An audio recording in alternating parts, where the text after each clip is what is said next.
Saudações, família! Sejam todos muito bem-vindos, hermanos e hermanas. Em 1971, um golpe militar abalou as estruturas de Uganda, colocando no poder um homem que se tornaria um dos líderes mais temidos e controversos da África, Idi Amin. Ele prometeu prosperidade, estabilidade e uma nova era para o país. Mas o que Uganda realmente experimentou foi uma era de temor, paranoia e loucuras. Amin não era apenas um militar de carreira, ele tinha um carisma que encantava multidões, uma confiança inabalável e uma frieza que surpreendeu até seus aliados mais próximos. Durante seu governo, ele se autodenominou o último rei da Escócia, declarando-se líder supremo e tomando para si títulos cada vez mais bizarros. Nos 8 anos de sua ditadura, cerca de 300 mil pessoas foram dadas de baixa. O medo reinava nas ruas, enquanto Amin perseguia qualquer um que ousasse questionar sua autoridade. Mas o que levou um homem, antes admirado por sua bravura militar, a se transformar em um dos ditadores mais insanos da história? Neste vídeo, vamos mergulhar na mente de Idi Amin. Como ele chegou ao poder? Quais foram seus primeiros movimentos como líder? E o que realmente estava por trás dos bastidores de seu governo de medo? Então, se você gosta desse tipo de conteúdo, inscreva-se no canal e ative o sino para não perder nenhum lançamento. Eu tô deixando meu Pix junto com o link do Apoia-se e das lojas nos comentários fixados. Considerem se tornarem apoiadores, a ajuda de vocês é fundamental para a evolução do canal. Agora, preparem-se para conhecer os segredos de um dos governantes mais temidos do século XX. Bora pro vídeo!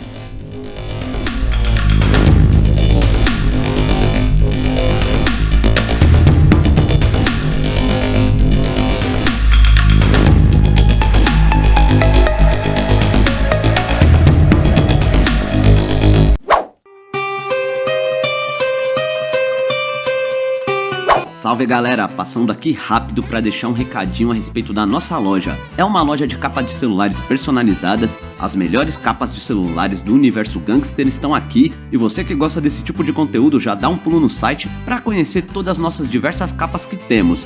A gente atende diversos modelos de celulares e também temos um preço único de R$ 39,90, então não perca tempo e já garanta a sua capa personalizada. Enviamos para todo o Brasil, então já garanta a sua.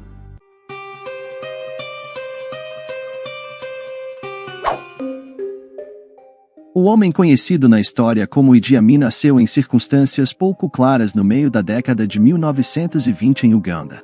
Algumas contas, incluindo um depoimento do próprio filho Hussein, indicam um ano de nascimento tão tarde quanto 1928, mas é mais provável que tenha nascido em 1923 ou 1924. Seu local de nascimento também é contestado, mas a sugestão de que tenha nascido na capital do país, Kampala, provavelmente é infundada. Acredita-se que Amin tenha nascido em Koboko, na parte noroeste do país, dominada pelos muçulmanos, próxima à fronteira com o que hoje é o Sudão do Sul. A origem do pai de Amin é igualmente incerta, e há relatos de que Bieri era membro do povo Kakva, segundo algumas contas, e que ele se converteu ao Islã do catolicismo romano no início do século XX, mudando seu nome para Amin Dada. No entanto, outras fontes sugerem que ele era étnico núbio e pode ter sido criado como muçulmano. Se for o caso, sua família provavelmente veio originalmente do Sudão e fez parte das comunidades sudanesas trazidas para o sul por Emin Pasha, governador otomano da província de Equatória no final do século XIX, que se aventurou até Uganda na década de 1880. A mãe de Amin era Asa Arte, cuja descendência também é contestada. Ela pode ter sido do povo Kakva ou Lugbara, diferentes povos que viviam no que hoje é o norte de Uganda.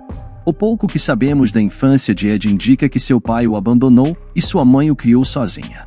Ele frequentou uma escola islâmica em Bombo no início dos anos 1940, enquanto a Segunda Guerra Mundial acontecia ao norte e leste, na África Oriental Italiana e no Magreb.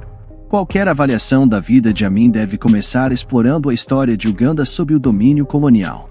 Assim como muitas outras partes da África subsaariana, Uganda era um país concebido mais pela imaginação de seus colonizadores do que por uma coesão étnica ou religiosa.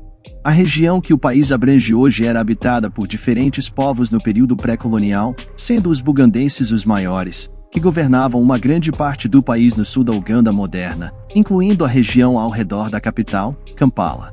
No entanto, a área também continha muitos povos nilóticos no norte e leste, como os Kakva e Lugbara, encontrados no noroeste. Havia uma substancial população sudanesa.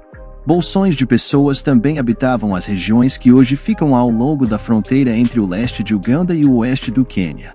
E para complicar as coisas, as pessoas do país também estavam divididas ao longo de linhas religiosas, com uma grande população muçulmana no norte, onde o Islã se espalhou do Egito e Sudão, enquanto em outros lugares, outros seguiam as religiões nativas de Uganda. Muitos haviam também aceitado fé como o catolicismo romano ou protestantismo. Este era o mosaico de etnias e religiões concorrentes, do qual emergiu a Uganda moderna. O reino de Buganda abrangia grande parte do país quando os britânicos começaram a avançar aqui no final do século XIX. O Protetorado de Uganda foi estabelecido em 1894 como parte das ambições de alguns imperialistas britânicos na África de obter o controle de um trecho contínuo de território no continente, desde o Cairo no Egito. Na África do Sul, sob o domínio britânico, algumas das divisões internas do país foram exacerbadas quando o regime colonial favoreceu elementos entre os bugandenses, que haviam adotado o protestantismo, usando-os como um proxy para governar o país e sobrepor-se aos elementos muçulmanos. No norte, o domínio colonial era exploratório, mas também trouxe benefícios na forma do início de nossa infraestrutura e economia modernas, principalmente na produção de culturas comerciais como açúcar e algodão, enquanto os níveis de alfabetização também aumentaram consideravelmente na primeira metade do século XX. Outro desenvolvimento importante foi a criação de um exército ugandense sob os britânicos. Quando o regime colonial começou a treinar e estabelecer posições na África Oriental, uma dessas unidades nativas foi o King's African Rifles, através do qual a MIN emergiria como uma força em Uganda na década de 1960. Em 1946, com cerca de 22 ou 23 anos, Idi Amin alistou-se no King's African Rifles, ou KAR, em Uganda. Alegações posteriores de que ele havia se juntado ao exército britânico durante a Segunda Guerra Mundial e lutado na frente de Burma contra os japoneses eram fabricações criadas principalmente por Amin. Ele ascendeu rapidamente no KAR, sendo popular entre os oficiais britânicos e deixando uma forte impressão com suas habilidades atléticas e seu trabalho como soldado. Consequentemente, foi promovido o mais rapidamente possível para um indivíduo de ascendência africana na época, dentro das fileiras do KAR, e até o final da década de 1940, estava estacionado no vizinho Quênia, onde havia maior agitação contra o domínio colonial britânico do que em sua Uganda natal.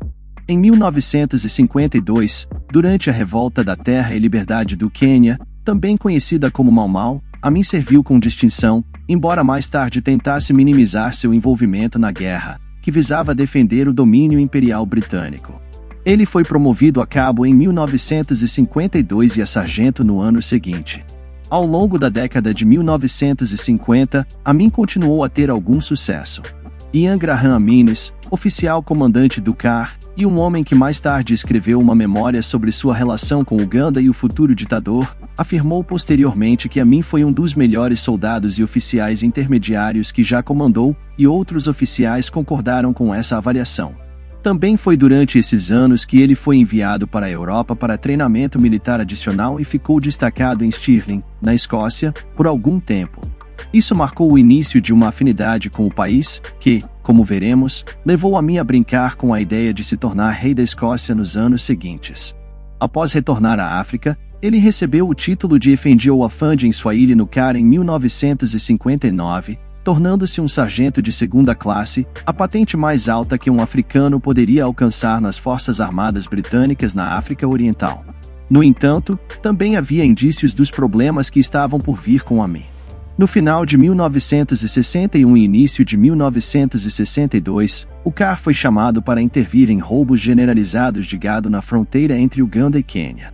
Durante esse período, Amin comandou seu pelotão para massacrar dezenas de aldeões, sendo o único sobrevivente submetido a um tribunal militar por essa atrocidade civil. Como Uganda estava prestes a obter independência da Grã-Bretanha, e o governador colonial, Sir Frederick Crawford, não queria um escândalo envolvendo um dos únicos 2 ugandenses nativos que eram oficiais comissionados no exército colonial. Enquanto Amin ascendia nas fileiras do exército britânico colonial, grandes mudanças varriam a África. Em 1941, os aliados ocidentais concordaram com a Carta do Atlântico, seguindo a pressão dos Estados Unidos, que declarava que haveria maior independência concedida às colônias das potências europeias no pós-Segunda Guerra Mundial. Isso, combinado com a incapacidade de preservar seus impérios após a guerra, assegurou que muitas nações na África alcançassem a independência no meio do século XX. Em 1945, a maioria esmagadora do continente era controlada pela França no norte e noroeste, ou pela Grã-Bretanha no sul e leste do continente, nas regiões centrais. A Bélgica tinha um vasto território no Congo, enquanto Portugal tinha dois grandes blocos em torno de Moçambique e Angola, e a Itália detinha a maior parte do Corno de África e Líbia. Pouco aconteceu imediatamente após a guerra para conceder independência a essas extensas colônias, mas na década de 1950, a pressão para fazê-lo tornou-se irresistível. Como resultado, em 1956, Marrocos e Tunísia obtiveram independência da França, e o processo se acelerou rapidamente a partir daí. Especialmente em 1960, Camarões, Senegal, Togo, Mali, Benin, Níger, Costa do Marfim, Burkina Faso, Chad e Madagascar conquistaram sua independência da França, aproximadamente na mesma época em que a Bélgica renunciou ao controle de suas colônias e criou os países do Congo, Burundi e Ruanda. A Grã-Bretanha havia renunciado ao controle de Gana em 1957 e seguiu com a Nigéria em 1961. O processo de descolonização na África Oriental ocorreu alguns anos depois do que em partes do noroeste da África. A maneira como isso ocorreu em Uganda e regiões adjacentes também diferiu consideravelmente de outros países mais ao noroeste. Em muitos desses outros países, grupos políticos surgiram para apoiar a independência, representando povos indígenas que muitas vezes foram educados em Londres ou Paris e depois voltaram para suas terras determinados a alcançar a autodeterminação. Em Uganda, houve alguns apelos pela independência, mas pouco em termos de um movimento político coeso ou partidos políticos dignos de nota até o final da década de 1950. Portanto, não havia um ambiente político maduro no qual o poder pudesse ser transferido quando a independência foi finalmente declarada em 9 de outubro de 1962, e a República de Uganda passou a existir. No entanto, 3 grandes partidos políticos rapidamente surgiram: o Partido Democrático representando a população católica, o Congresso do Povo de Uganda, representando em grande parte o povo nilótico do norte do país, e o Eka Baka Yeka, um partido nacionalista bugandense. Em suas primeiras eleições pós-independência em 1962, o Congresso do Povo e o Kabaka Yeka se uniram para excluir o Partido Democrático do poder, e Milton Obote, líder do UPC, tornou-se o primeiro-ministro de Uganda. Obote dominaria a política ugandense durante a década de 1960 em diante, mas seu mandato foi marcado por muitos dos mesmos problemas que afetaram outras nações africanas no pós-independência. Principalmente o desafio de unir um país que era uma construção artificial dos britânicos e abrigava muitos grupos étnicos e religiões diferentes. Nesse cenário, meados da década de 1960 testemunharam uma batalha entre aqueles que desejavam um Estado federal descentralizado, onde os bugandenses, os nilóticos e outros grupos governariam amplamente em suas próprias províncias, e aqueles que almejavam um Estado ugandense centralizado e poderoso, governado a partir da capital, Kampala. Este conflito atingiu o clímax em fevereiro de 1966, quando Obote suspendeu a Constituição e assumiu amplos poderes, efetivamente instaurando uma ditadura. No entanto, isso não era exatamente uma ocorrência incomum na África pós-independência. Em todo o continente, líderes autoritários estavam assumindo o poder na década de 1960, com ditadores como Joseph Mobutu no Congo, Jean Bedel Bokassa na República Centro-Africana, Francisco Macias Nguema na Guiné Equatorial e Aboubacar Sangolle Lamizana na então República do Alto Volta, que hoje conhecemos como Burkina Faso. Assim, Uganda estava seguindo essa tendência preocupante quando Obote assumiu o poder em 1966. Para mim, a consolidação de seu controle sobre o país foi benéfica. Já nos primeiros anos da independência, ele continuou a ascender nas Forças Armadas ugandenses, tornando-se capitão em 1962, major em 1963 e vice-comandante do Exército em 1964. Finalmente, em 1965, com apenas 40 anos, Amin foi nomeado um dos comandantes do Exército. Em 1970, atingiu o auge das Forças Armadas ugandeses e foi nomeado comandante-geral das Forças Armadas de Uganda. Muito desse rápido ascenso ao longo da década de 1960 foi garantido através de sua cumplicidade nas negociatas corruptas de Obote em Uganda. Com o surgimento de ditadores em grande parte da África durante esse período, também emergiram estados cleptocráticos, nos quais os ditadores e seus seguidores, efetivamente, despojavam os recursos de seus países para enriquecerem imensamente. Na metade da década de 1960, Amin estava ajudando Obote em uma operação de contrabando de ouro e marfim entre o Congo e Uganda, parte da qual visava facilitar o armamento de separatistas e rebeldes dentro do Congo. No entanto, muitos dos lucros foram desviados para os bolsos de Obote, Amin e seus cúmplices. A descoberta das atividades de contrabando de Obote e Amin em 1966 foi crucial para a decisão de Amin de tomar o poder absoluto em Uganda no mesmo ano. No final da década de 1960, Amin era uma das figuras mais poderosas em Uganda. O regime de Obote tornou-se cada vez mais opressivo, especialmente após uma tentativa de assassinato do ditador em 1969, que falhou, mas resultou em uma repressão ainda mais intensa contra qualquer dissidência política ou militar em todo o país. Como executor leal, Amin desempenhou um papel central nessas medidas. No entanto, apesar de suas estreitas associações com Obote, agora parece claro que Amin estava conspirando ao longo do final da década de 1960 para assumir o poder ele mesmo, ou pelo menos consolidar seu controle sobre o militar. Especificamente, ele estava recrutando um grande número de tropas das áreas de Kakva e Núbios do norte de Uganda. Estas áreas faziam fronteira com o Sudão. Eram seu próprio povo étnico e colegas muçulmanos. Ao encher o exército ugandense com soldados e oficiais provenientes dessa região, Amin estava consolidando seu controle sobre o exército, antecipando uma possível tomada de poder. Além disso, Amin provavelmente buscava o apoio da Grã-Bretanha e de Israel para tal movimento. A Grã-Bretanha continuava a ter considerável influência no leste da África e estava preocupada, no contexto da Guerra Fria, com o que percebia como as políticas socialistas de Obote. Enquanto isso, Israel esteve envolvido em Uganda durante a década de 1960 e estava ansioso para usar Uganda e regiões adjacentes como meio de desviar a atenção de seus vizinhos do norte, Sudão e Egito, da ocupação contínua de Israel na Península do Sinai. Eventualmente, as maquinações de Amin chegaram ao auge no início da década de 1970. Em outubro de 1970, Obote, que já desconfiava das intenções de Amin, o removeu do comando-geral das Forças Armadas de Uganda e nomeou a si mesmo para o cargo.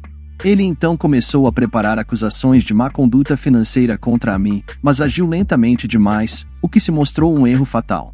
Nesse ínterim, Amin descobriu sobre as intenções de Obote e agiu agressivamente contra o presidente. Em 25 de janeiro de 1971, enquanto Obote estava ausente em uma reunião das nações da Commonwealth em Singapura, Amin lançou um golpe militar. A capital, Kampala, foi rapidamente assegurada, assim como alguns dos principais meios de comunicação, como as estações de rádio. Consequentemente, Amin conseguiu informar a nação que estava tomando o poder do corrupto Obote. Antes que o presidente, a milhares de quilômetros de distância, pudesse reagir, Amin se apresentou como o restaurador da Constituição. Ele afirmou que permaneceria no cargo por apenas algumas semanas ou meses durante a transição de volta a um governo democraticamente eleito. Obote voltaria à África, para a vizinha Tanzânia, onde passou a década de 1970 no exílio, enquanto Amin permanecia no poder por 8 anos em uma das ditaduras mais brutais da África. Amin rapidamente consolidou seu controle sobre Uganda nas semanas seguintes ao golpe quase sem derramamento de sangue de janeiro de 1971. Em 2 de fevereiro, ele se declarou o novo presidente de Uganda, além de se reafirmar como comandante-geral das Forças Armadas ugandenses. O novo regime rapidamente se transformou em uma ditadura militar, sem nenhuma pretensão de honrar o sistema legal e a antiga Constituição, que se mostraram efêmeros. Tribunais militares substituíram amplamente o sistema judicial, e seguidores de Amin dentro do exército foram nomeados para uma variedade de cargos políticos e civis de alto escalão, posições para as quais geralmente não tinham treinamento. Amin passaria a governar por decreto, e ele renomeou a sede do governo em Kampala como o posto de comando. Para consolidar seu domínio sobre o governo militar e civil, foram realizadas purgas extensas em ambos, com milhares de pessoas removidas de seus cargos e substituídas por seguidores comprometidos de Amin. E esses indivíduos muitas vezes não eram apenas destituídos de seus cargos, mas mortos pelo regime, marcando o início do derramamento massivo de sangue que caracterizou o regime de Amin em Uganda ao longo da década de 1970. A tomada de poder de Amin não ocorreu completamente sem oposição. Como vimos, Milton Obote havia buscado refúgio na Tanzânia em 1971, o vizinho maior e mais próspero de Uganda ao sul. Aqui, o presidente tanzaniano, Julius Nyerere, ofereceu apoio ao Obote e se recusou a reconhecer oficialmente o regime de Amin em Uganda. Além disso, nas semanas e meses que se seguiram, até 20 mil ugandeses fugiram para o sul em direção à Tanzânia em busca de asilo político. Eles logo conspiravam sobre como remover Amin do poder. Entre essas forças estava um jovem Yoweri Museveni, que desempenharia um papel significativo na política subsequente de Uganda. Finalmente, em setembro de 1972, elementos entre esses exilados ugandeses entraram em ação. Uma força de ataque com cerca de 1.500 combatentes cruzou a fronteira norte para Uganda com o objetivo de iniciar um golpe semelhante ao de Amin no ano anterior. O aeroporto de Entebbe, nos arredores de Kampala, seria capturado e, em seguida, a capital seria assegurada, juntamente com as principais estações de rádio, para que as notícias do golpe pudessem ser transmitidas à nação. No entanto, esses planos nunca se concretizaram. A invasão foi um fiasco e foi rapidamente reprimida por Amin, que tinha conhecimento antecipado.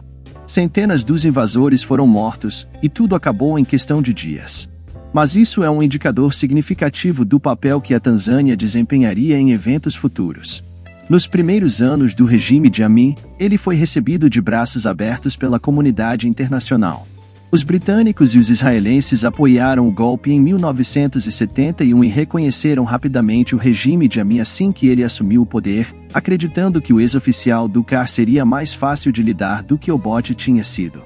E Amin estava mais do que feliz em incentivar essas ilusões, apresentando-se neste estágio inicial como um conciliador dos problemas políticos, étnicos e religiosos de Uganda, alguém que uniria os diversos grupos religiosos e étnicos do país. Assim, em julho de 1971, Amin foi bem recebido em visitas oficiais tanto à Grã-Bretanha quanto a Israel. Na Grã-Bretanha, encontrou o primeiro-ministro Edward Heath e até almoçou no Palácio de Buckingham. Ele também aproveitou a oportunidade oferecida pela visita oficial para voltar à Escócia, onde havia treinado na década de 1950.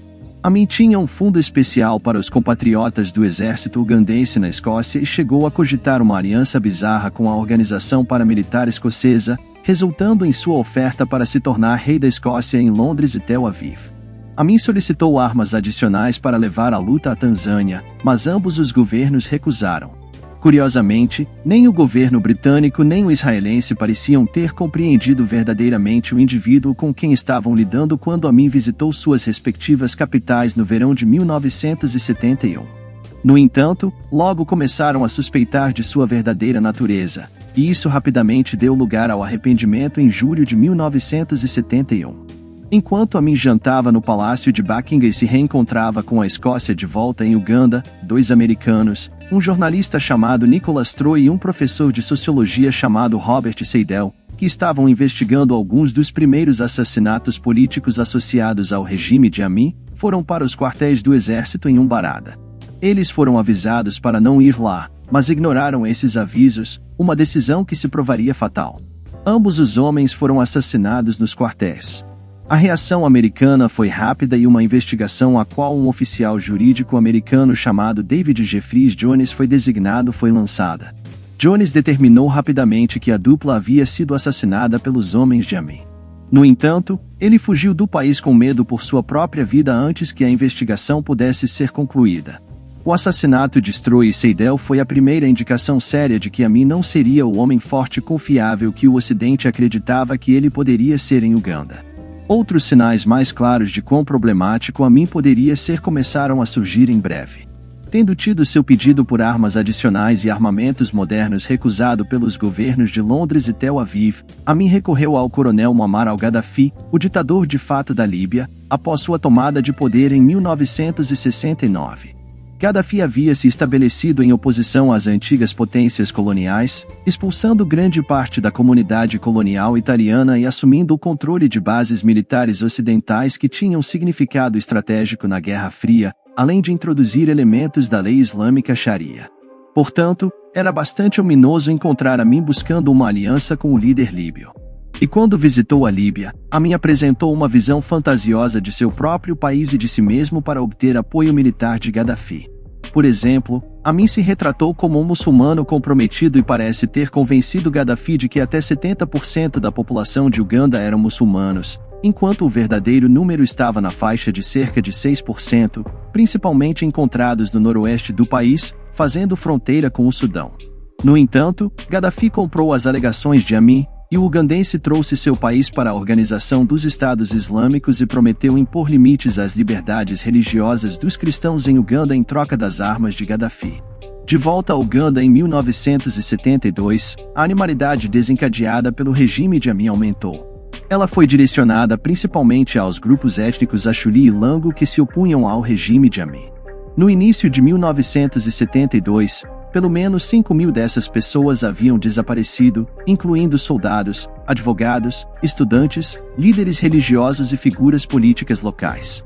Muitas vezes, os corpos eram encontrados flutuando no rio Nilo. Neste estágio, no entanto, a mídia internacional estava amplamente inconsciente do que estava ocorrendo.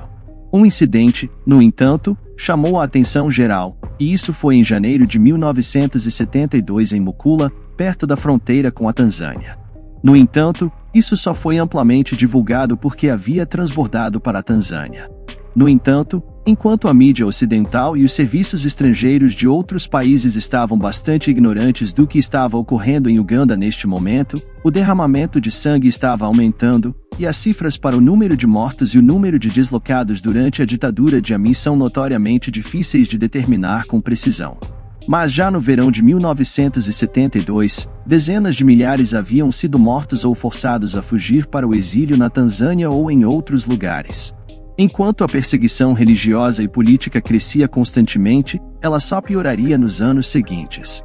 A ação que tornou o regime de Amin notório para a mídia internacional ocorreu no outono de 1972 e envolveu a grande comunidade de asiáticos étnicos do país. O assentamento indiano e sul-asiático no leste da África era antigo, remontando pelo menos ao século XII, com o surgimento da primeira era de globalização na segunda metade do século XIX. Aumentou drasticamente, e ao final da Segunda Guerra Mundial em 1945, havia mais de 500 mil de asiáticos vivendo no leste da África, muitos deles vindos principalmente da Índia. No entanto, não era apenas isso. Havia uma grande comunidade de asiáticos em regiões como Quênia, Uganda, Tanzânia e Moçambique. Mas o fato de essa população asiática se espalhar pelo leste da África foi percebido como desempenhando um papel excessivamente grande nas economias dessas regiões. Até meados do século XX, os asiáticos haviam estabelecido uma posição dominante no comércio e na atividade industrial da região, de modo que 80 a 90% do comércio e indústria em Uganda estavam nas mãos da comunidade asiática aqui. Por exemplo, em 1948, foi registrado que, dos 195 descaroçadores de algodão, ou fábricas em Uganda, 183 eram administrados por pessoas de ascendência indiana, e isso se refletia na moeda em uso no país, as cédulas do shilling da África Oriental. A moeda usada pelo governo colonial britânico na região entre 1921 e 1969 tinha seus valores escritos em Gujarati, assim como em árabe e inglês.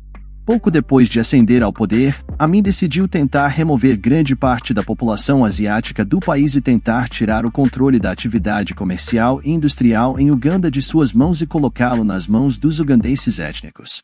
Consequentemente, em 4 de agosto de 1972, anunciou que aqueles de ascendência asiática em Uganda que não possuíssem cidadania ugandense completa teriam que deixar o país em 90 dias. Isso criou um dilema para o governo britânico, pois havia prometido na independência conceder cidadania britânica aos asiáticos que viviam na região, caso desejassem. Como resultado, um lugar lógico para muitos das dezenas de milhares de asiáticos não cidadãos que precisavam deixar Uganda era a Grã-Bretanha. No entanto, grandes setores do estabelecimento político britânico estavam preocupados com a possível chegada de dezenas de milhares de refugiados britânicos de Uganda. Como resultado, o governo de Edward Heath em Londres tentou dissuadir Amin de seu curso de ação e adiar a ordem de expulsão. À medida que o prazo no início de novembro de 1972 se aproximava, o pânico se instalava. Eventualmente, uma operação de evacuação de emergência das Nações Unidas foi necessária no último minuto para trazer 27 mil refugiados ugandeses de ascendência asiática para a Grã-Bretanha.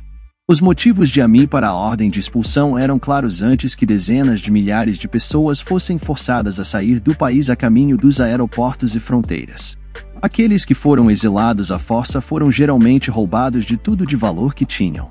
Aqueles que se opuseram dentro do país a isso, como o chefe de justiça Benedito Kiwanuka, sofreram um destino cruel. Kiwanuka era uma figura importante na transição para a independência em Uganda. Ele havia servido brevemente no início da década de 1960 como primeiro-ministro tecnocrata de Uganda, após a concessão do direito de autogoverno ao país e antes das eleições que trouxeram o bote. Ele havia sido preso pelo governo Boaterges em 1969, mas foi libertado por Amin quando este assumiu o poder em 1971. Inicialmente, ele tentou colaborar com o novo regime e foi nomeado chefe de justiça do país, mas suas críticas a Amin sobre o tratamento da comunidade asiática e outros problemas levaram à sua prisão em setembro de 1972. Ele foi executado em 22 de setembro pelas forças de Amin na prisão militar de Mark, Índia. A forma de sua execução é indicativa da insanidade de Amin. As orelhas, nariz e lábios de Kiwanuka foram cortados antes de ser castrado, eviscerado e incendiado. Outro aspecto muito significativo da expulsão da comunidade asiática em 1972 foi visto nos meses e anos seguintes, com o colapso da economia de Uganda.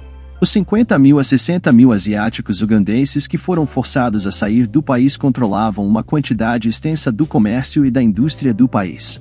Esses negócios foram agora entregues aos seguidores de Amin. Dentro do exército, no entanto, esses eram geralmente indivíduos que não tinham ideia de como administrar as empresas que lhes foram dadas, muitas vezes carecendo da alfabetização básica e habilidades numéricas necessárias para conduzir o comércio. Máquinas agrícolas usadas para a produção de alimentos eventualmente quebraram e não puderam ser consertadas. Descaroçadores de algodão que travaram ou pararam de funcionar nunca voltaram a ser utilizados, e talvez o sinal mais irônico da total má administração da economia foi visto no colapso das fábricas de cimento em Tororo e Forte Portal. Como resultado, a economia de Uganda entrou em uma espiral descendente no meio da década de 1970, com escassez de todos os tipos de bens que eram produzidos ou importados por esses negócios. Isso foi seguido pelo aumento dos preços, inflação constante e, até 1975 e 1976, a economia de Uganda estava efetivamente colapsando sob o governo de Amin. Os anos seguintes à expulsão da comunidade asiática de Uganda viram Amin adotando uma postura cada vez mais confrontante no cenário internacional. Até o final de 1972, a maioria dos britânicos havia deixado o país, e no início de 1974, Amin conseguiu alienar Londres ao expulsar 14 membros da Alta Comissão Britânica, que haviam sido instalados como uma espécie de comitê de supervisão pós-colonial em Kampala após a concessão da independência em 1962. Apesar disso e das crescentes sanções contra o regime de Amin por países ocidentais, havia também uma situação peculiar em que aviões regularmente saíam do aeroporto de Stansted, em Londres, transportando cargas de bens de luxo europeus para Amin e outros membros de seu regime, o chamado Whisky Rum. Operava fora de qualquer sanção comercial que deveria ser aplicada a Amin e seus seguidores. E isso ocorria ao mesmo tempo em que Amin estava cada vez mais se voltando para a Líbia e a União Soviética em busca de assistência, enquanto também denunciava o apoio contínuo do Ocidente ao regime do apartheid na África do Sul e denunciava seu ex-aliado Israel, devido ao seu envolvimento na Guerra Árabe-Israelense de 1973. Essa decisão diplomática com o Ocidente atingiu seu ápice em 1975, quando o regime de Amin sediou a cúpula da Organização da Unidade Africana em Kampala, sendo ele o presidente da cúpula.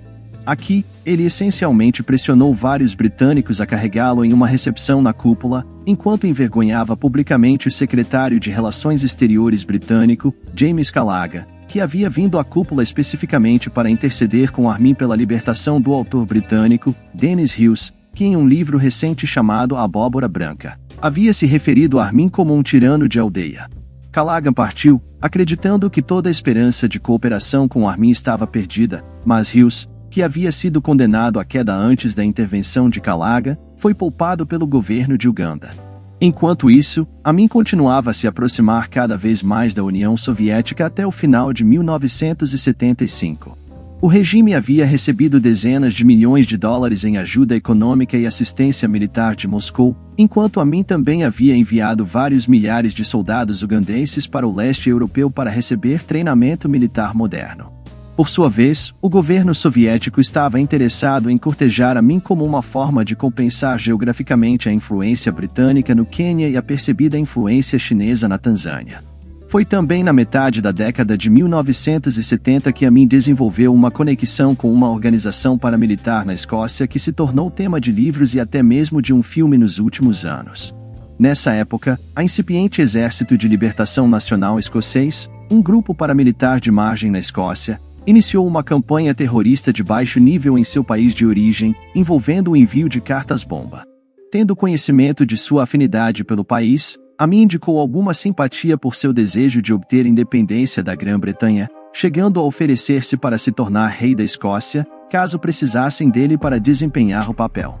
Uma proposta que o faria o primeiro governante da Escócia independente da Grã-Bretanha em quase 400 anos.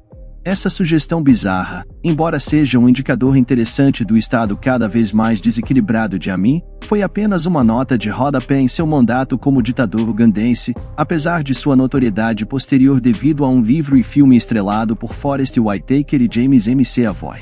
Enquanto tudo isso acontecia no cenário internacional na metade da década de 1970, o regime continuava suas práticas brutais em casa.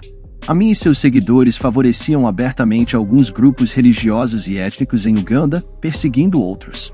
O próprio grupo étnico do ditador, os Enkiris e Neubis das regiões do norte, eram favorecidos, assim como os burgundenses, o grupo étnico predominante no sul, próximo ao Lago Vitória e em torno de Kampala, que também eram cortejados. Da mesma forma, a pequena minoria muçulmana era tratada com grande preferência, pois compartilhava a religião com Amin. Na segunda metade da década de 1970, por exemplo, os muçulmanos ocupavam mais de 80% dos cargos de liderança no exército e no governo, apesar de representarem apenas cerca de 6% da população.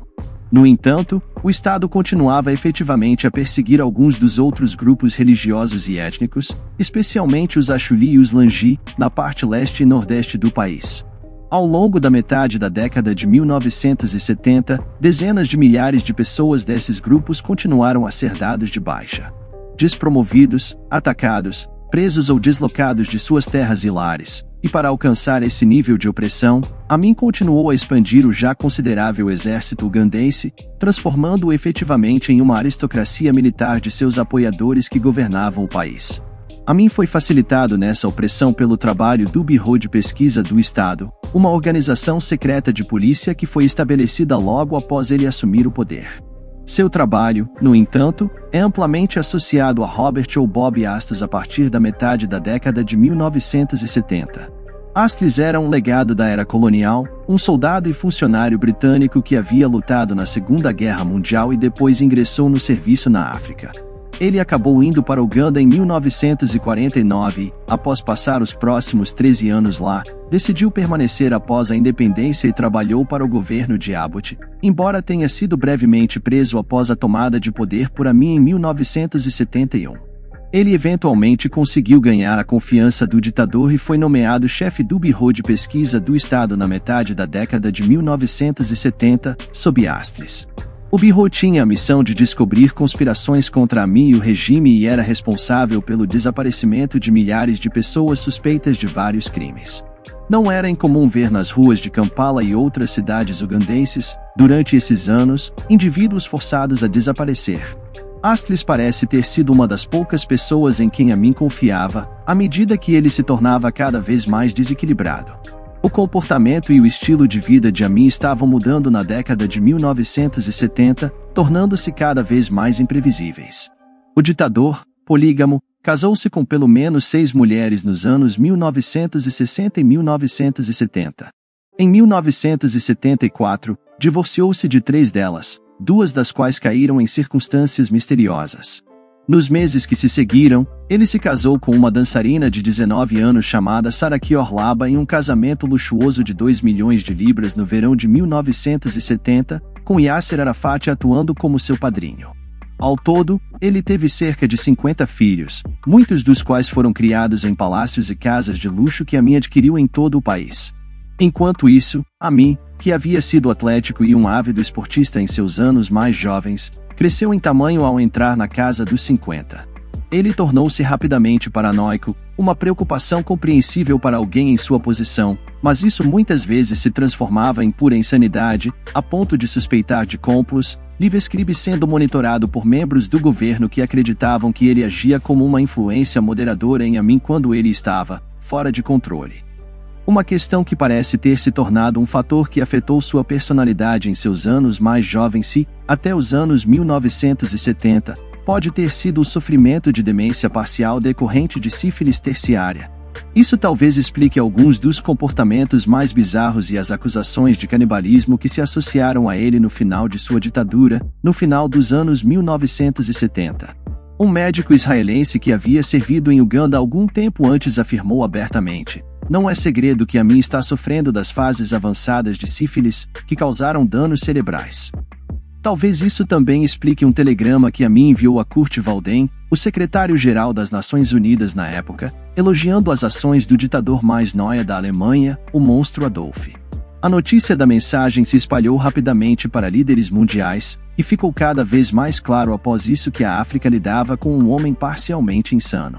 Enquanto isso, os elogios que Amin fazia às ações alemãs na Segunda Guerra Mundial prejudicaram suas relações com a União Soviética, um de seus últimos apoiadores, tanto economicamente quanto militarmente.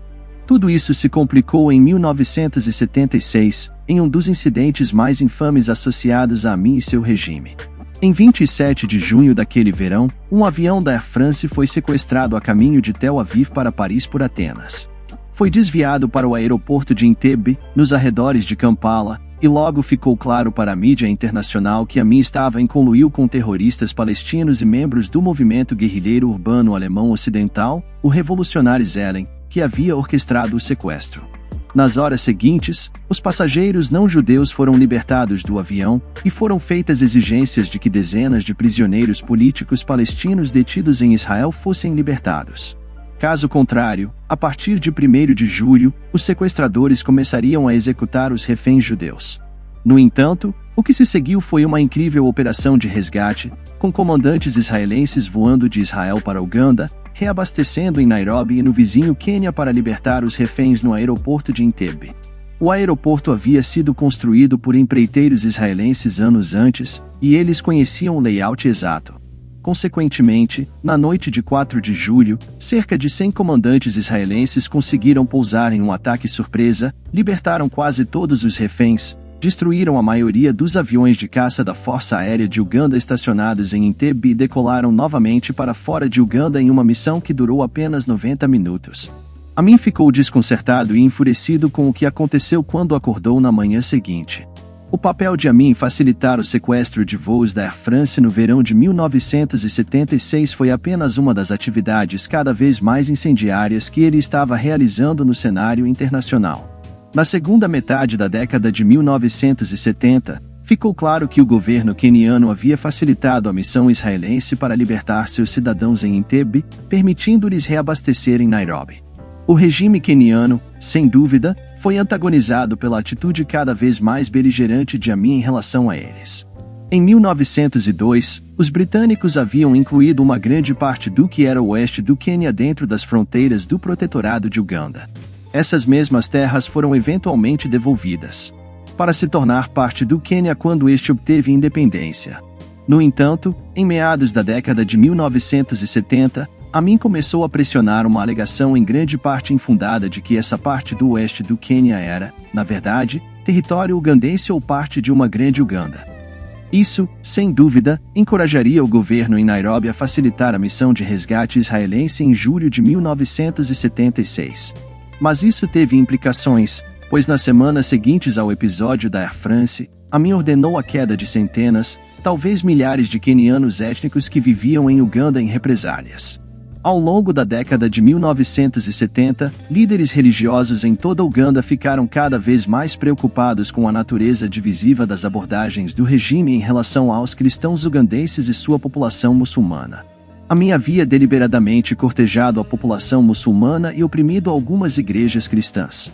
O arcebispo da Igreja de Uganda, Janani Luvum, havia sido especialmente vocal sobre a necessidade de acalmar as tensões religiosas e, no final de 1976, presidiu uma conferência de líderes anglicanos, católicos e muçulmanos. Um acordo foi alcançado nesta reunião, afirmando que todos envolvidos trabalhariam para aliviar as divisões religiosas no país. No entanto, quando Amin, que não foi informado do encontro antecipadamente, soube disso, teve Luvum preso sob acusações fabricadas de ter conspirado para uma insurreição armada. Em 17 de fevereiro de 1977, Luvum foi efetivamente apresentado à mídia internacional. No dia seguinte, uma declaração foi emitida pelo regime de Amin alegando que o arcebispo havia caído em um acidente de carro. No entanto, ninguém foi enganado, e relatos posteriores sugerem que Amin até mesmo meteu bala em Luvumbo pessoalmente. O arcebispo foi subsequentemente aclamado, e outro sinal de quão instável Amin estava e o quão isolado seu regime havia se tornado, foi evidenciado quando ele não foi convidado para uma reunião dos chefes dos estados da Commonwealth pouco depois. As ações de Luvum e outros líderes religiosos indicavam a oposição crescente dentro de Uganda ao regime de Amin. Isso se estendia às fileiras de seu governo. Já em 1975, Emmanuel Blair Vaca, ministro das Finanças de Amin, havia desertado para a Grã-Bretanha durante uma visita a Londres. Mas o golpe mais prejudicial foi a deserção do ministro da Saúde, Henry Kiemba, em 1977. Kiemba rapidamente escreveu um relato interno do regime de Amin e o publicou como a State of Blood, com uma acusação contundente da insanidade e delitos humanos de Amin. No entanto, embora o desdém da comunidade internacional por Amin e seu regime prejudicasse severamente sua capacidade de governar Uganda, não o removeria do poder enquanto ele mantivesse um controle firme sobre o exército e o governo no país. Ele estava seguro em sua posição, mas isso estava cada vez menos claro. No final de 1977, uma divisão se desenvolveu dentro do exército ugandense entre aqueles que permaneceram lealmente leais a Amin e aqueles que favoreciam o vice-presidente, General Mustafa Adrizi, em detrimento do homem que Amin parecia estar se tornando. Ciente do crescente poder de Adrizi na tentativa de consolidar sua própria autoridade, Amin se envolveria em 1978 em um conflito fatal que marcaria o fim de seu regime. Por anos, as relações entre Uganda de Amin e a Tanzânia ao sul estiveram tensas, até hostis em alguns momentos. Foi aqui que Milton Obote se estabeleceu no exílio em 1971, e a partir daqui que a invasão mal-sucedida de Uganda foi lançada por alguns de seus apoiadores no outono de 1972. E agora, no final da década de 1970, tornou-se a fonte da derrubada final de Amin. No final do outono de 1978, tropas leais a Amin se amotinaram no sul de Uganda, perto da fronteira com a Tanzânia, quando alguns confrontos eclodiram. Aqui, Amin optou por transformar efetivamente o confronto em uma guerra com a Tanzânia. Uma que fortaleceria seu apoio dentro de Uganda e permitiria consolidar seu controle sobre o país. Essa decisão pode ter sido tomada de forma vacilante quando ele percebeu que havia perdido o controle de alguns elementos do exército na fronteira sul e queria reivindicar o crédito depois por suas incursões no território tanzaniano, de qualquer forma. As fases iniciais da guerra Uganda-Tanzânia foram favoráveis a Amin. No início do inverno, as forças ugandenses entraram em grande número no norte da Tanzânia e ocuparam a região de tal maneira que, ao final de 1978, Amin anunciou sua intenção de anexar a região de Kagera, no norte da Tanzânia. No entanto, a situação mudaria rapidamente em 1979. Em janeiro de 1979, o presidente tanzaniano Julius Nyerere começou a mobilizar as forças de defesa do povo tanzaniano com o objetivo de retaliar contra os exércitos de Amin.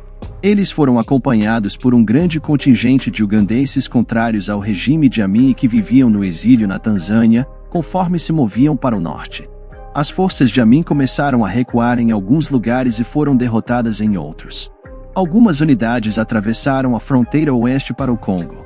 Gradualmente, a maioria foi forçada de volta para Kampala conforme o inverno dava lugar à primavera de 1979. Amin agora buscava desesperadamente ajuda externa, mas, apesar de apelar para a Arábia Saudita e o Iraque de Saddam Hussein, ele recebeu apenas apoio mínimo de Muammar Gaddafi e da Organização para a Libertação da Palestina. O confronto decisivo da guerra ocorreu finalmente na Batalha de Lukaya, sudoeste de Kampala, nos dias 10 e 11 de março. Aqui, uma força de 2.000 soldados ugandeses e 1.000 líbios, apoiada por 18 tanques, foi derrotada por um exército conjunto tanzaniano e de exilados ugandeses, que tinha pouco apoio de tanques, mas números de infantaria muito superiores.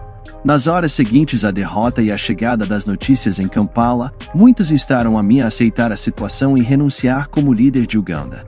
Em Kampala, Amin permaneceu desafiante até o final, mesmo quando as tropas tanzanianas e de exilados ugandeses se aproximavam do aeroporto de Entebbe, às margens do Lago Vitória, ao sudoeste da capital. Ele se recusou a ceder e até demitiu seu chefe de gabinete militar, Yusuf Govon. No entanto, com o número de apoiadores diminuindo e a hostilidade se aproximando da capital, ele eventualmente fugiu de Kampala de helicóptero em 11 de abril de 1979, data que é geralmente vista como o fim do regime de Idi Amin em Uganda. Contudo, nos meses seguintes, a paz não retornou imediatamente a Uganda. Um governo civil frouxo foi formado por vários grupos de interesse, mas não conseguiu operar efetivamente, estava seriamente dividido e, eventualmente, um novo golpe militar ocorreu em maio de 1980. Isso levaria, a curto prazo, a um governo militar, mas, ao contrário de Amin em 1971, o governador militar interino, Paulo Vonga, abriu caminho para eleições e uma transição para um governo civil no final de 1980. Nessas eleições, nada menos que Milton Obote foi eleito como o novo presidente de Uganda. A volta ao poder de Milton Obote nas eleições de 1980, no entanto, não ocorreu sem oposição. Muitos grupos acreditavam, talvez não sem justificação substancial, que as eleições foram manipuladas em favor do Congresso do Povo de Uganda, liderado por Obote. Como resultado, enquanto Obote assumia o cargo para um novo mandato como presidente, uma guerra de guerrilha entre seu governo e aqueles que não reconheciam sua legitimidade começava em Uganda. A chamada Guerra da Mata Ugandense se arrastaria por mais de 5 anos entre o governo de Obote e os guerrilheiros liderados por Yoweri Museveni. Eventualmente, à medida que Museveni e seus seguidores ganhavam vantagem, Obote fugiu de Uganda em 1985 e, em janeiro de 1986, os guerrilheiros entraram em Kampala, com Museveni, que havia fugido para a Tanzânia em 1971 quando jovem, tornando-se o novo presidente de Uganda. A ascensão de Museveni e de seu movimento de resistência nacional ao poder em Kampala não representou um novo amanhecer para Uganda. Museveni nunca deixou o cargo e é um dos chefes de Estado com mais tempo de serviço no mundo, tendo sido reeleito recentemente em janeiro de 2021. A política ugandense tem sido marcada desde então por atos contra os direitos humanos e perseguição a minorias. A disputa da mata ugandense, no entanto, ocorreu nos anos 1980 e não envolveu Idi Amin. O derramamento de sangue pelo qual ele foi responsável foi em grande parte limitado à década de 1970.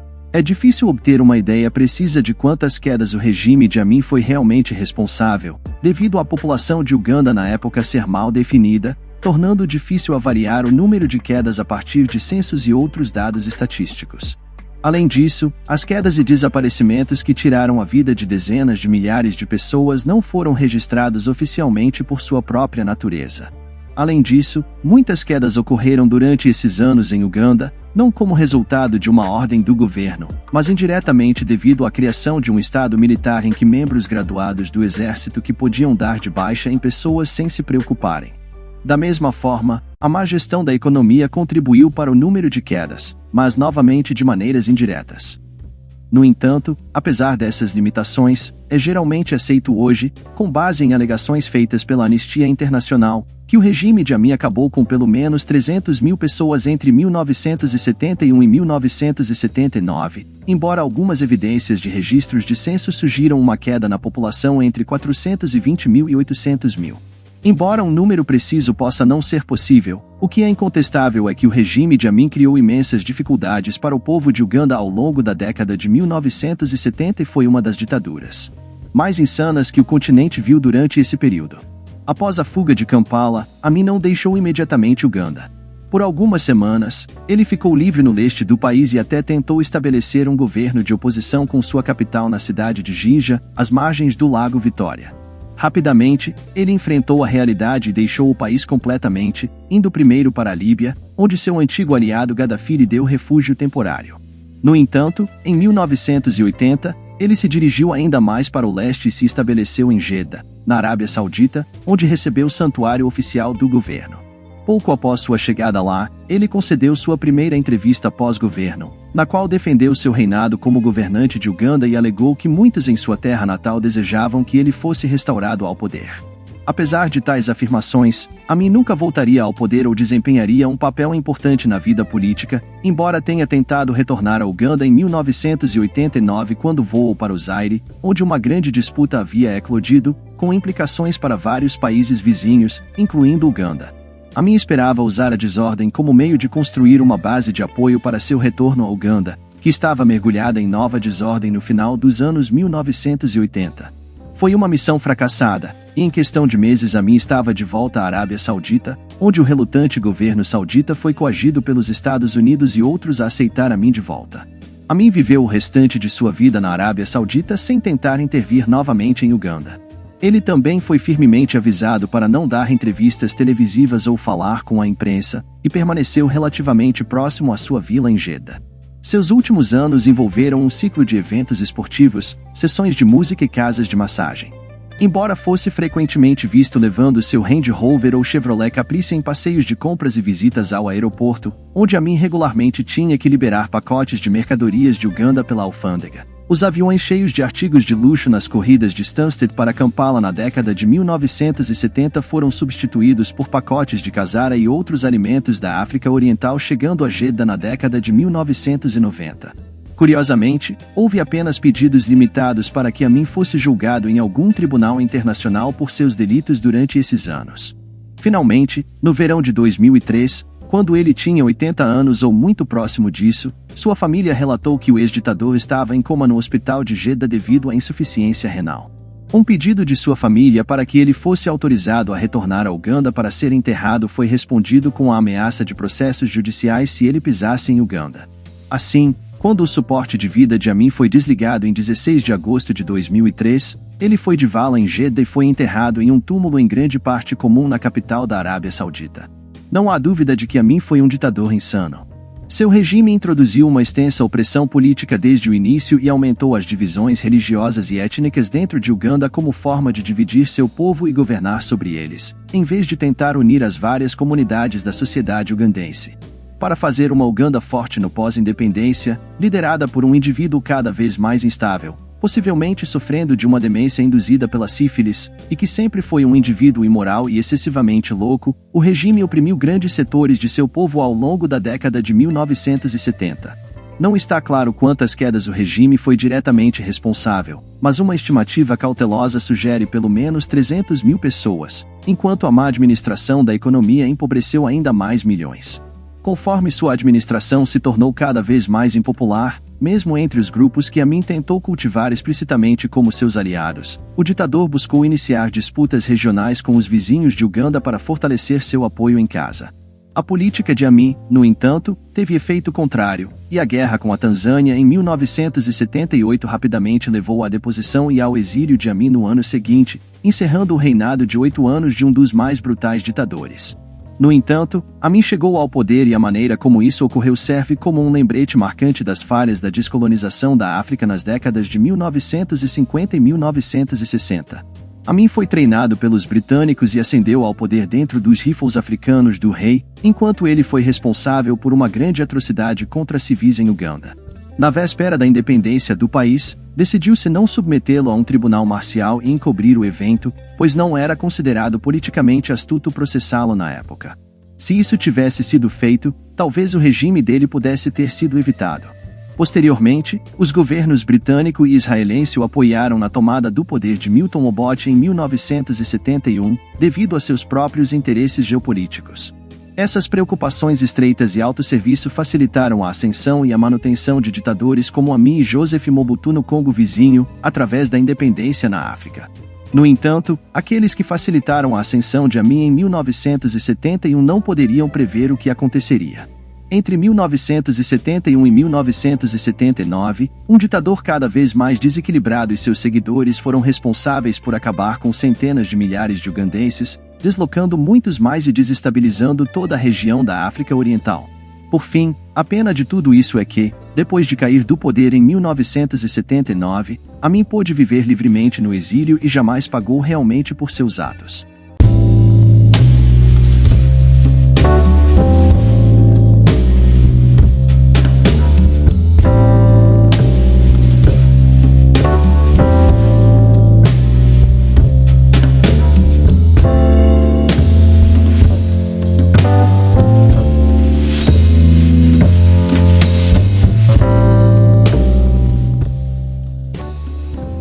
Salve família! Idi Amin deixou uma marca profunda na história de Uganda.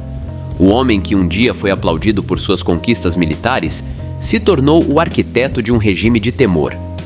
Quando seu governo finalmente desmoronou em 1979, Amin fugiu para o exílio e nunca enfrentou a justiça por seus atos. Ele viveu seus últimos dias longe do caos que causou, protegido em países estrangeiros. E enquanto ele se manteve isolado do mundo, o legado de destruição que deixou em Uganda perdura até hoje. Mas a história de Uganda não terminou com Amin. O povo que resistiu ao seu reinado se ergueu, superando o medo e a destruição. Hoje, Uganda ainda carrega as marcas de seu passado sombrio, mas também carrega uma força inquebrável. A força de um povo que se recusa a ser definido pelos erros de seus líderes. A vida de Amin é um lembrete do poder absoluto e suas consequências devastadoras, e sua queda. Um exemplo de que até os ditadores mais implacáveis podem ser derrubados. Uganda seguiu em frente, e o nome de Amin agora faz parte de um passado que nunca será esquecido, mas que também nunca será repetido. Eu agradeço a todos que ficaram até o final. Se vocês gostaram desse vídeo, não esqueçam de deixar seu like, se inscreverem no canal e compartilharem nosso conteúdo. Até a próxima!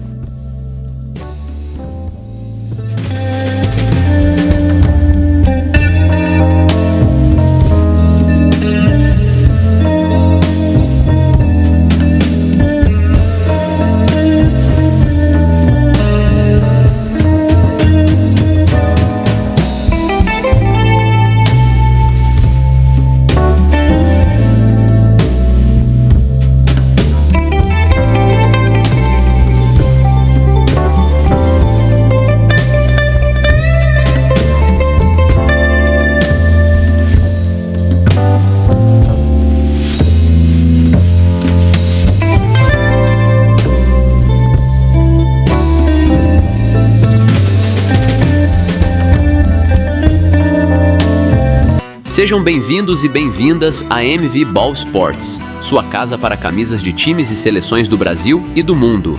Encontre as melhores camisas dos maiores clubes e seleções. Do Real Madrid ao Paris Saint-Germain, do Brasil à Argentina, temos tudo para você torcer com orgulho. Seja na arquibancada ou no sofá, demonstre sua paixão pelo futebol com as camisas mais autênticas e estilosas. Na MV Ball Sports, você encontra um atendimento especializado e uma variedade incrível de produtos. Não perca tempo! MV Ball Sports, seu destino para camisas de times e seleções do futebol brasileiro e mundial. Salve família! Se você acompanha e gosta do meu trabalho, eu preciso muito da ajuda de vocês. Dá um pulo lá no Apoia-se e se torne um de nossos investigadores daqui do canal. Valeu família!